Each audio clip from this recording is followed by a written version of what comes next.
주의 제사장들은 의를 옷 입고 주의 성도들은 즐거이 외칠지어다.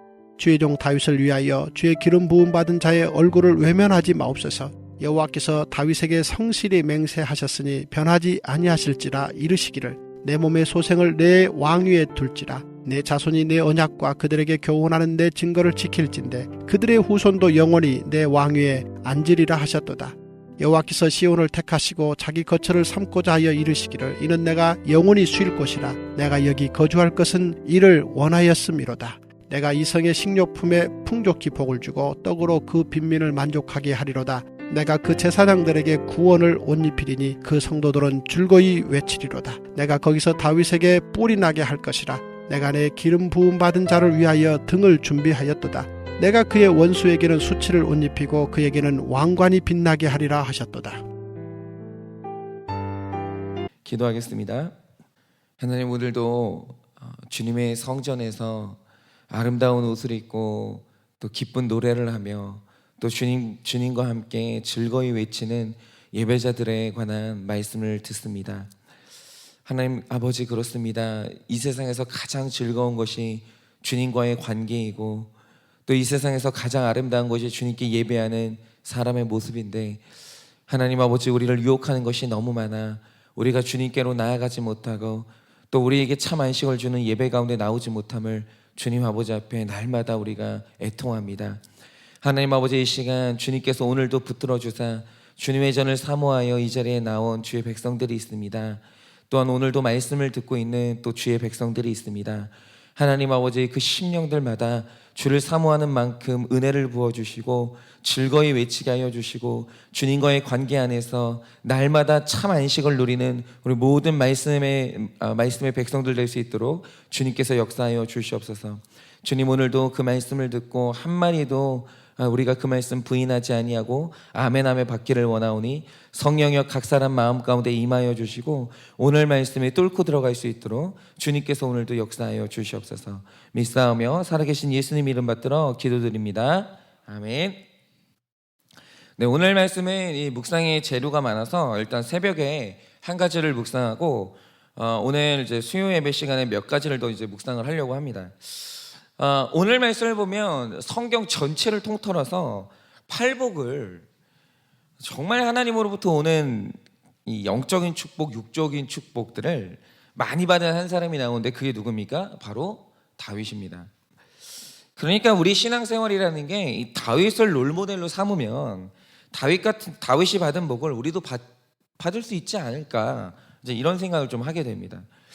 그런데 우리가 이 다윗이 받은 복을 보면서 그 복을 두 가지 국면으로 좀 나눌 필요가 있습니다. 그게 뭐냐면, 첫째로 모든 복의 근원이 되는 뿌리에 해당하는 복이 있어요.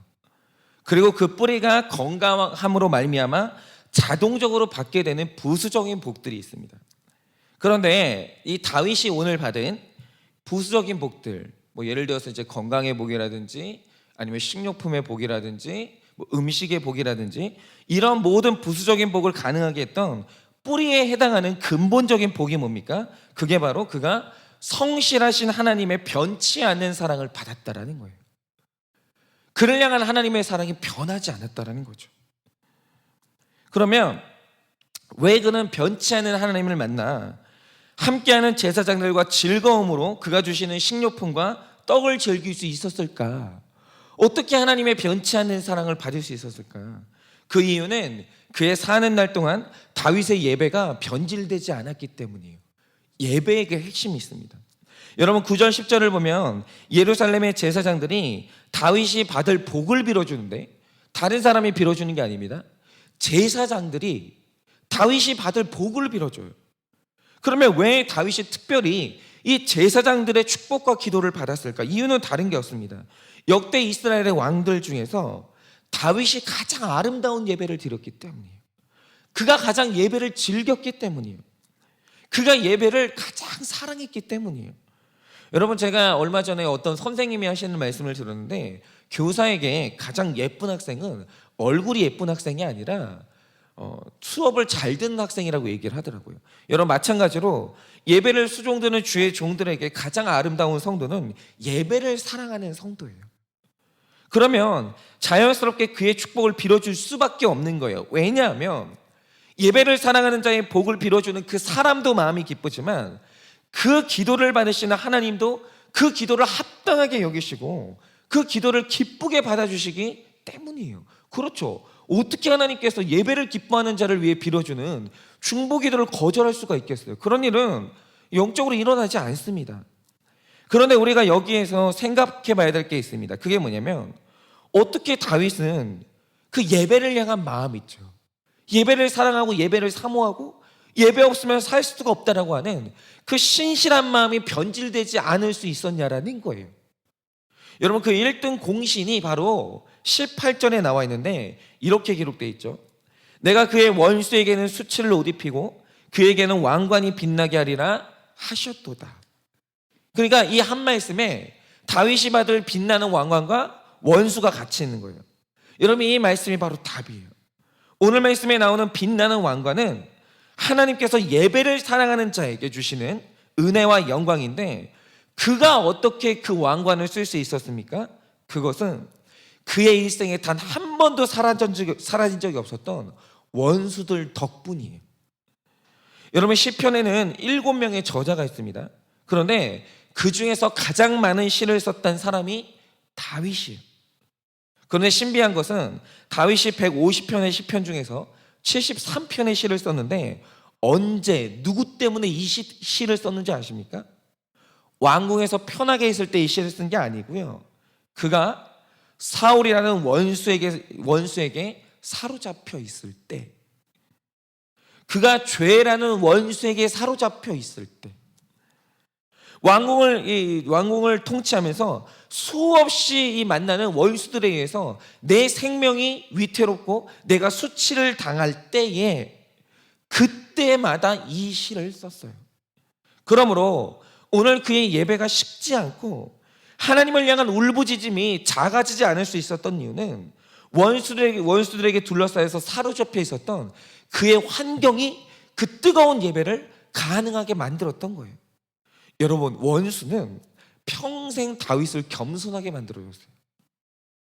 여러분, 다윗은요, 예배를 단순히 즐거워서 한 게 아니라 예배를 드리지 않으면 살 수가 없었기 때문에. 여러분, 다윗이 살면서 적에게 생명의 위협을 받아 미친 척도 했었고, 여러분, 심지어는 적에게 습격을 받아서 같은 동료의 사람들에게 돌에 맞아 죽을 위험도 처했었고, 그 원수 때문에 수없이 이 죽음의 위협과 가난의 위협을 당했는데 그때마다 그는 살려면, 제정신 거지고 살려면 말씀을 듣고 예배를 드리는 것 말고는 방법이 없었어요. 여러분, 바로 이겁니다. 여러분, 큐티를 하시는 분들은 너무 잘 알고 있는데 이사야 역시 높이 들린 보좌에 앉으신 주님을 만났을 때가 언제입니까?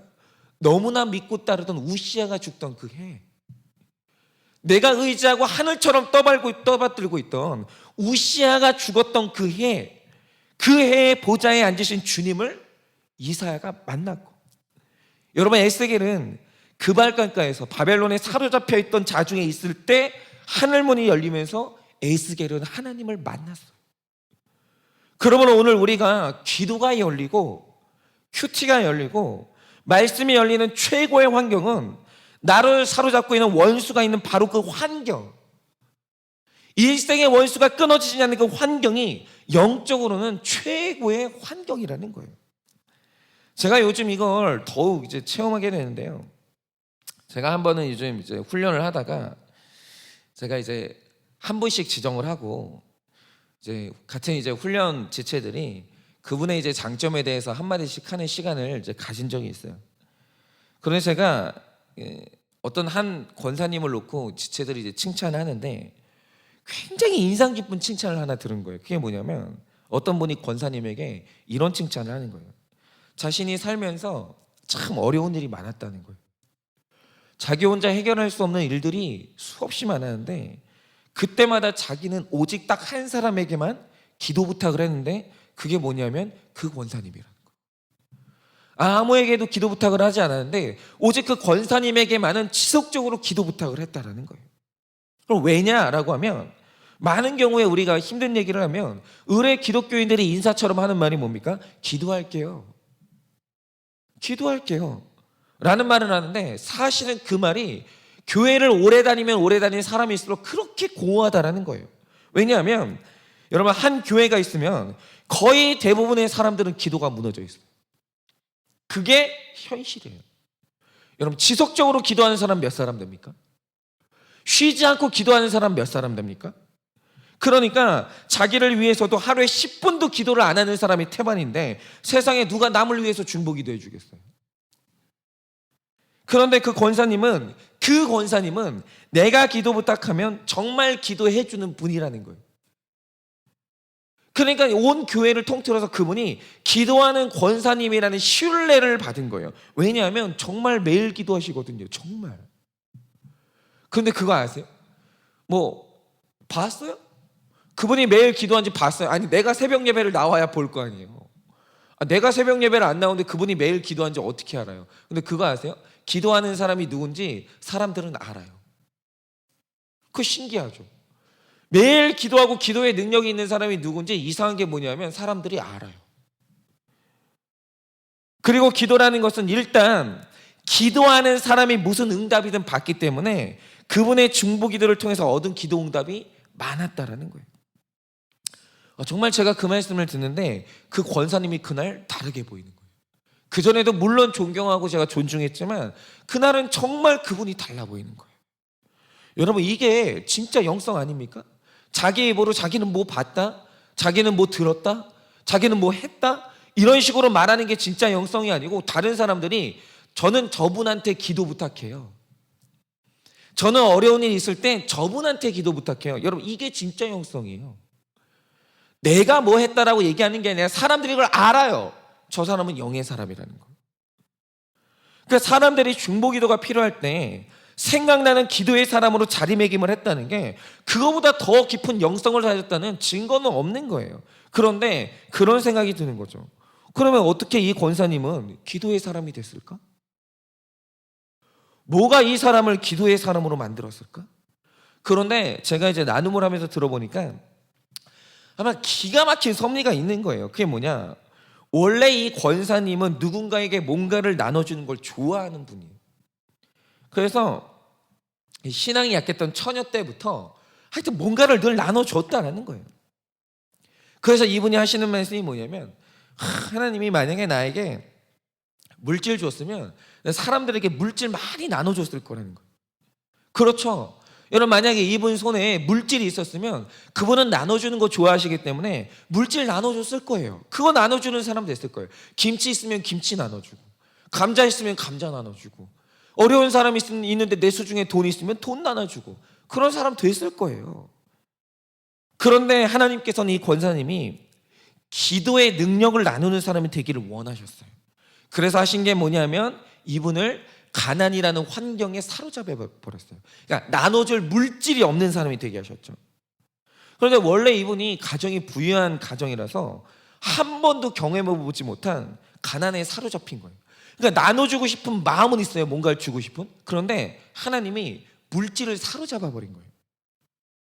그러니까 이분이 내가 물질이 없어도 계속 뭔가를 나눠주고 싶은 열정은 있는데 물질은 없죠. 그러니까 이분 마음 가운데 있는 게 뭐냐면 할 수 있는 게 기도밖에 없는 거예요. 나눠줄 게 기도밖에 없는 거예요. 그래서 기도를 시작한 거예요. 그런데 그러다가 기도를 나눠주다 보니까 오늘날 신뢰받는 기도의 사람, 응답받는 기도의 사람이 된 거예요. 여러분, 사로잡혀 있는 환경이 최고의 환경이라는 거죠. 그러니까 오늘 이 권사님이 기도에 빛나는 왕관을 쓰게 하는 1등 공신은 뭐냐면 가난이라는 원수예요. 가난이라는 원수가 없었으면 기도가 안 나와요. 여러분, 저도 마찬가지입니다. 제가 처음에 이제 한일교회로 올 때 딱 비전이 2가지였어요. 딱 2가지. 하나, 어떻게 하면 내가 매일 큐티할 수 있을까? 내가 매일 큐티하는 거. 2번째, 몇 명이 되었든 간에 이 1년 동안 몇 명이나 날마다 큐티하게 할 수 있을까? 그러니까 내가 날마다 큐티하고 남을 날마다 큐티하게 하는 방법이 뭘까? 이게 딱 2가지의 비전이었어요. 그거 말고는 아무 청사진도 없었고 아무 비전이 없었어요. 그런데 이제 한일교회에 와서 생각을 한 거죠. 분명히 제가 저를 알잖아요.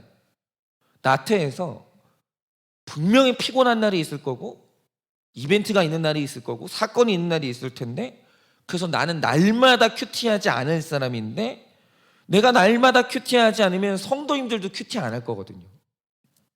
내가 날마다 말씀을 나누지 않으면 분명히 성경 안 듣는 분들이 있을 거거든요. 그러면 먼저 내가 큐티를 해야 되는데, 날마다 내가 큐티하는 방법이 뭘까? 그런데 하나님이 하나를 자연스럽게 해결해 주셨어요. 그게 뭐냐면, 지금 제 곁에는 저와 목회를 나눠 할 수 있는 부교육자가 없어요. 그래서 뭔가를 하면 나 혼자 감당해야 되는 환경에 저를 사로잡아 주셨어요. 만약에 나눠 할 사람이 있으면 퐁당퐁당 했겠죠. 이 새벽 설교를, 그리고 큐티를 퐁당퐁당 했겠죠. 그런데 그럴 수 없도록 환경으로 사로잡아 주셨어요. 그런데 그 환경에서 제가 스스로 만든 이 사로잡힌 환경이 하나 있는데, 그게 뭐냐면 새벽 설교를 온라인에 오픈하는 거였어요. 그러니까 어디 공개를 안 하고 그냥 이제 우리끼리 이제 말씀을 나누면, 가끔 이제 게으름 피우면서 새벽 설교니까 대충 할 수 있죠. 그냥 말씀 읽고 그냥 강의 안 하고 그냥 이렇게 묵상하시라고 이렇게 할 수도 있는데, 듣고자 하는 사람은 다 들을 수 있는 홈페이지와 유튜브에 매일 설교하는 내용을 오픈하니까 도저히 허접하게는 못하겠는 거예요. 그러니까 잘할 수는 없는데 최소한 성의 없게는 할 수가 없는 거예요. 그러니까 그렇게는 올릴 수가 없는 거죠. 왜냐하면 공개를 해버리는 거니까. 그러니까 이게 제가 날마다 큐티를 집중해서 안 할 수가 없게 되는 거예요. 그래서 사실은 지금 이 설교를 매일 들어주시는 분들이 있는데, 이분들은 저로 하여금 큐티할 수 있도록 만들어주는 아주 고맙고 감사한 원수들이라고 할까요? 어쨌든 말씀의 언어로 표현하자면 그렇다는 겁니다. 여러분, 바로 이겁니다. 하나님이 내 삶에 붙여주신 원수가 있어요. 나로 말씀 보지 않으면 살 수 없게 만드는 원수가 있고, 기도하지 않으면 살 수 없게 만드는 원수가 있고, 너무 애통해서 답을 얻기 위해서 말씀의 자리로 달려가게 만드는 원수가 있다는 거예요. 그런데 우리가 이 원수를 오늘 다시 해석해야 된다는 거예요. 여러분, 오늘 하나님께서 말씀하시는 게 뭡니까? 여러분, 그의 삶 가운데 원수가 없었을 때 다윗은 간음한 범죄인이 됐어요. 살인자가 됐어요. 그러나 다윗의 삶 가운데 원수가 있을 때 그는 날마다 뜨거운 예배자가 됐어요. 여러분, 그 원수가 내 머리에 빛난 면류관을 씌워주고 변치 않는 사랑을 받게 만드는 1등 공신이라는 거예요. 여러분, 여러분의 삶 가운데 여러분을 사로잡고 있는 원수는 누굽니까?